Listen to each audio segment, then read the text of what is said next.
Kemudian selanjutnya adalah 3 titik kritis yang harus kita antisipasi kegagalannya dalam suatu titrasi nitrimetri. Yang pertama adalah kecepatan reaksinya, di mana dalam suatu proses nitrimetri, pembentukan garam diazonium itu terjadi dalam waktu yang cukup lama, sehingga kita harus memperhatikan betul waktu ketika kita melakukan penetesan NaNO2, di mana harus dilakukan secara lebih lambat dan tidak boleh terlalu cepat, karena apabila terlalu cepat maka hasil yang didapat menjadi tidak akurat.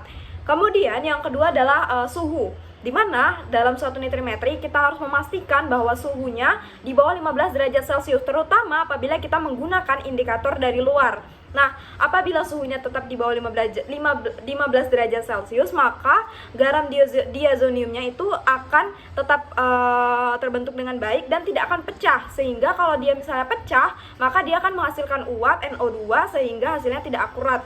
Kebalikannya, kalau dia tetap terbentuk bagus dan tidak pecah, kalau suhunya tetap di bawah 15 derajat Celcius, maka akan terbentuk hasil yang lebih akurat. Kemudian yang terakhir yang paling penting adalah keasaman. Nah, suatu titrasi nitrimetri itu harus dilakukan dalam kondisi yang sangat asam. Kalau keasamannya kurang, maka titik akhir titrasinya menjadi tidak jelas dan garam diazoniumnya itu tidak terbentuk secara sempurna, sehingga hasil yang didapat pun menjadi tidak akurat.